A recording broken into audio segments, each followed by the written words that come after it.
Let's try to rescue this tiny, almost 40 something, 43 years old Sharp calculator, and I believe it is number EL18144, so 8144.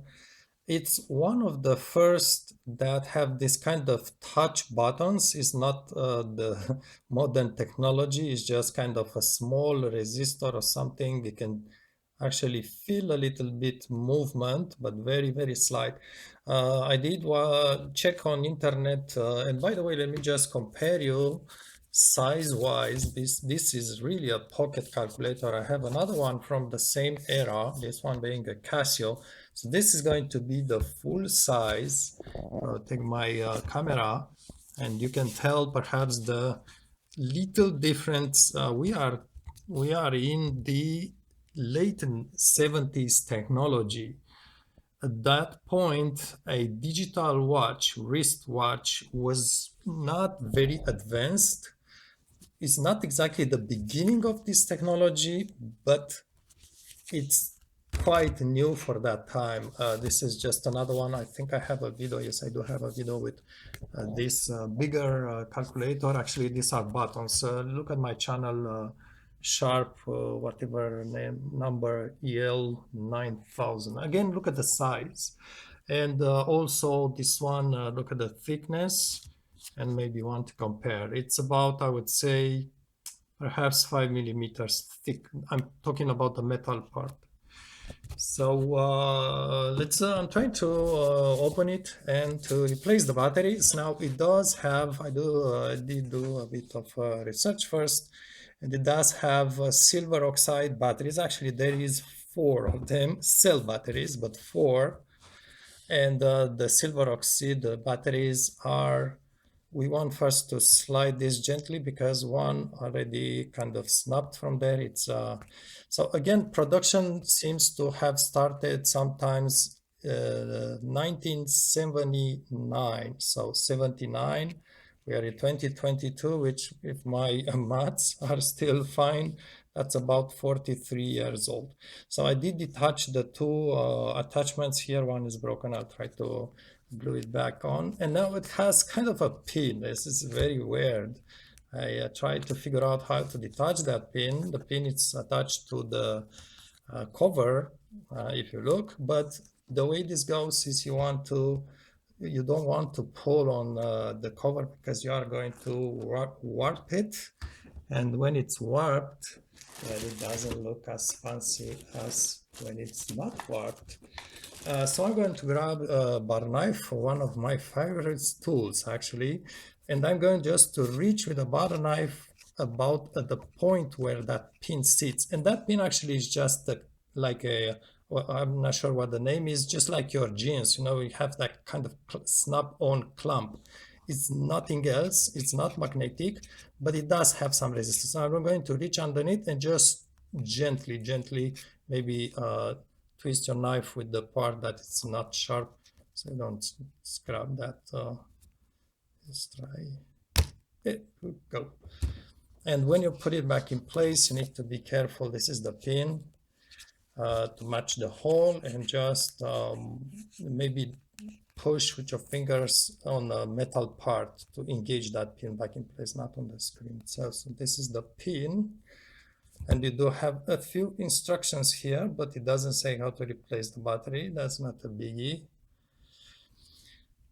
Interesting that you also have this opening, and I'm just going to make, I guess my video is going to be about 20 minutes long, so just sit down and enjoy, because it's not one of those fast-ish do it yourself. This is just is not a review in any way, but is mostly a retro moment being several minutes long. So it does have an opening because in fact this thing has clock, calculator, and stopwatch, and also alarm. I'm not sure if the camera is pointing.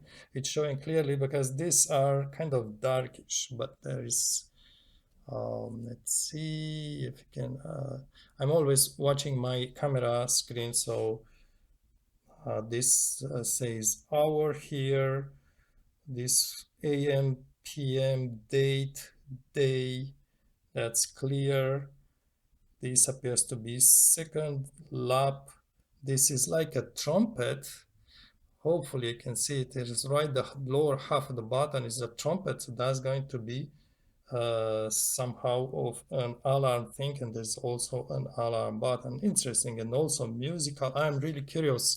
I am curious if I can bring it back to life first. Notice that one, and I will apologize for those of you that are in a hurry, just jump in the video right away.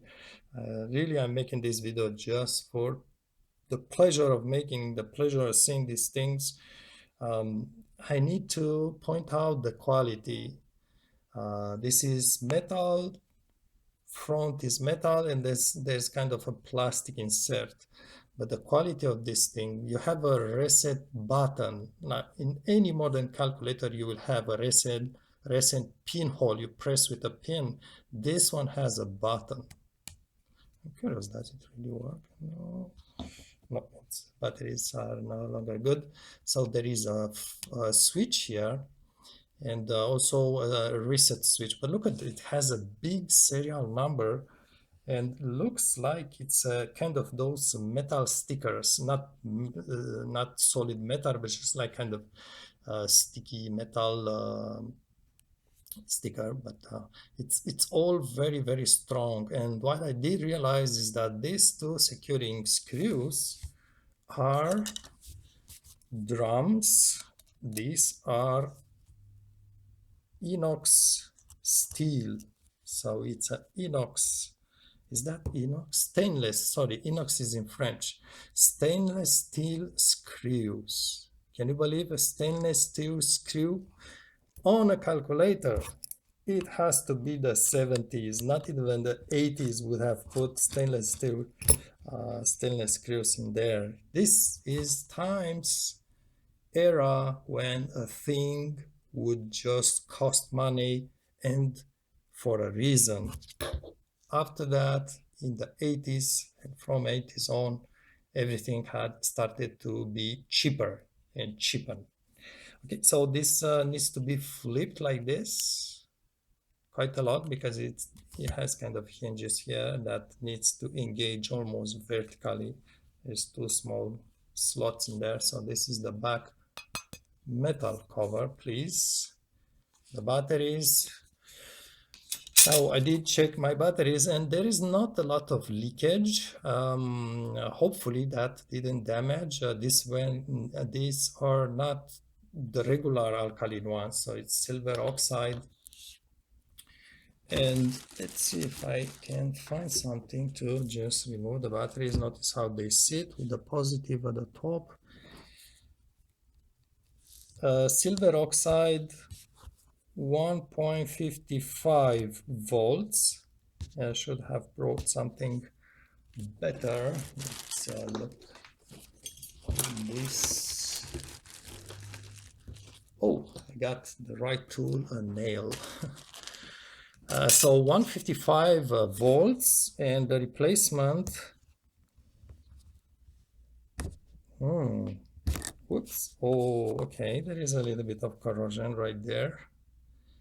Let's pass the camera. So there is a bit of corrosion. You may want to wash your hands as well. You know, I don't know if there is a like acids in there. So I'm going just to put the new batteries in place for you, but then I will have to try to clean this with alcohol. Maybe I'll do it now, but let's see what kind of luck we can have. This one is less worst. So I was saying, let's perhaps look at the cover, but you will have the battery type on the back cover right here. And it says, in fact, it says 10G or something like this right there. But if you want, the almost equivalent is going to be AG10. And I did watch, I think it's the other name of this battery, original one, it's perhaps SR110, but if I don't forget, I will put it in a link. Just let me just look at it here, because yeah, so it's stamped in the bottom of the cell here. It's SR1130, SR1130, and also says G space 10G. Hitachi Maxell, made in Japan, and of course the entire calculator, it's made in Japan. It does say here, made in Japan. Sorry, the camera is it's confused. Okay, let's just perhaps, if you don't mind, just jump into the video. I'm just trying to put a little bit of isopropyl alcohol, and ideally you want to work with 99%. You'll find alcohol 99% at your drugstore. 71, it's actually 70% alcohol and the rest is water. So you are perhaps going to leak water in there. I'm going just to squeeze it really well. And let's see what can we do to remove any traces of oxidation. You want to just be very careful. You see there's kind of a gunk in there. Be careful not to bend those tiny tabs.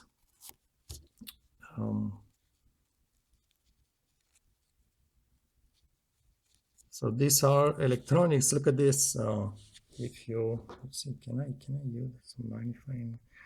There is small electronic components in there, like it's a resistor, maybe a diode, but also looks like the red one, it's a capacitor. Again, this has alarm to it, so you'll have a small, I think I'm going to call this speaker, but you may just use the correct name.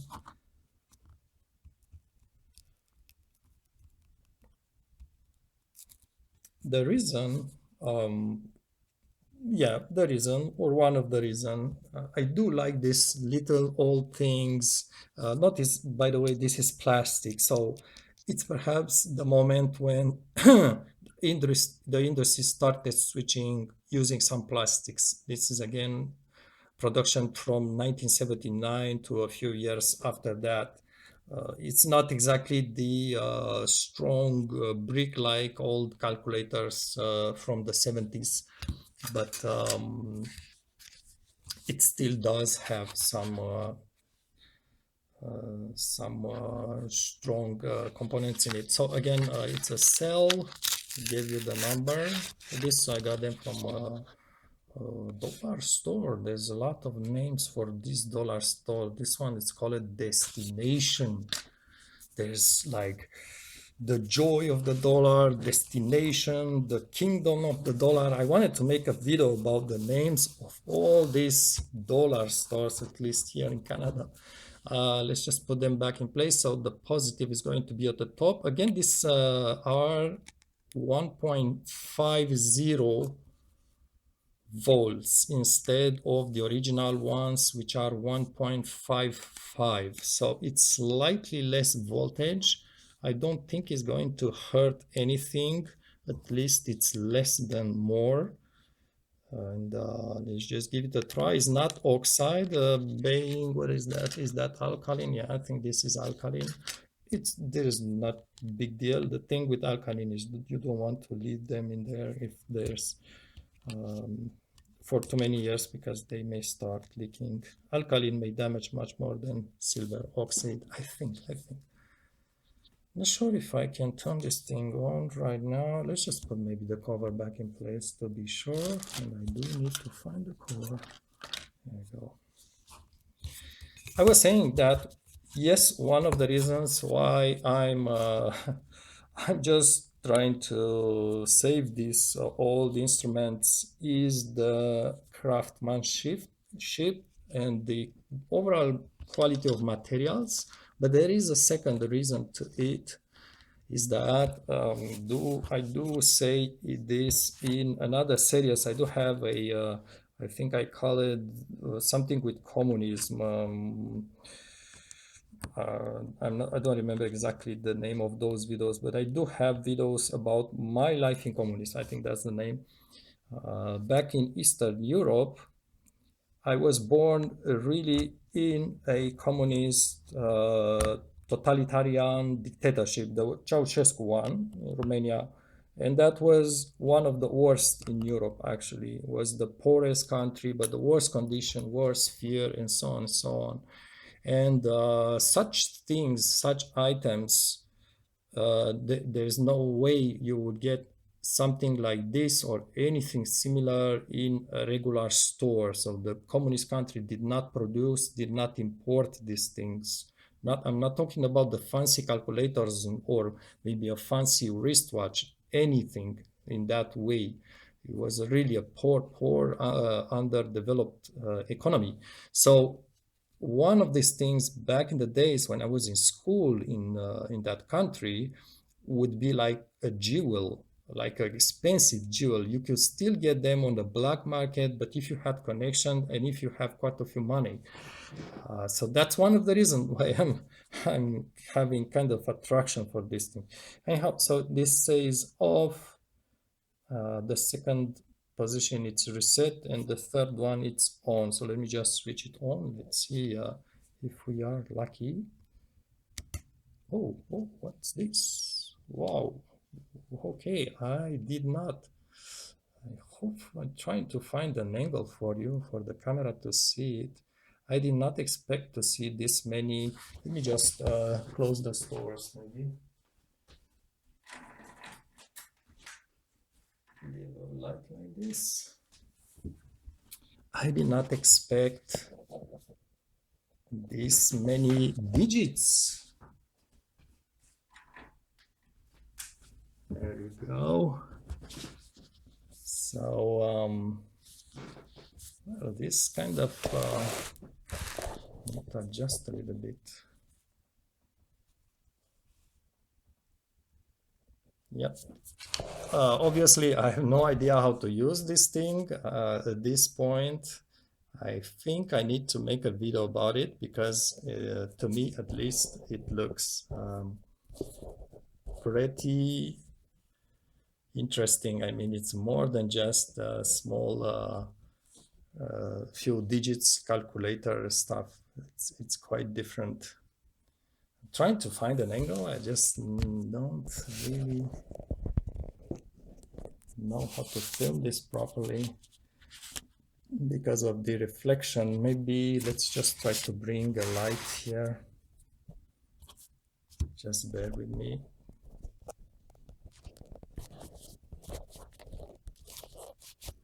And there must be a video coming about this little thing because let's see, double light.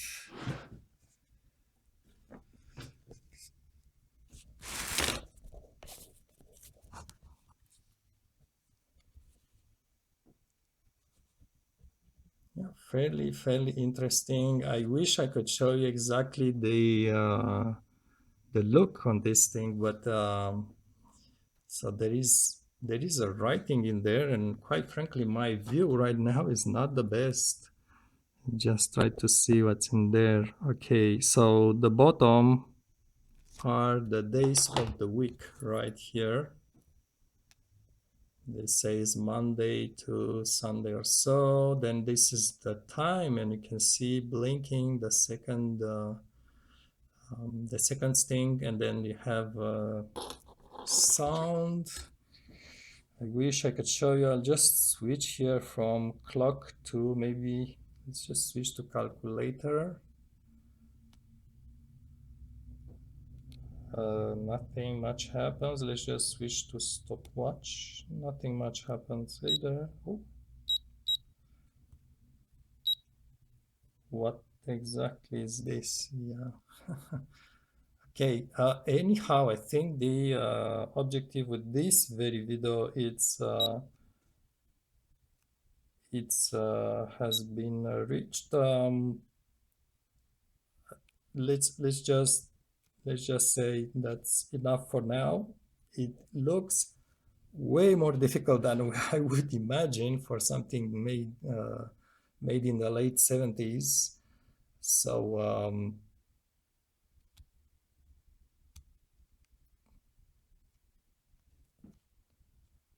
perhaps the surprising thing, at least for me, this is the calculator part.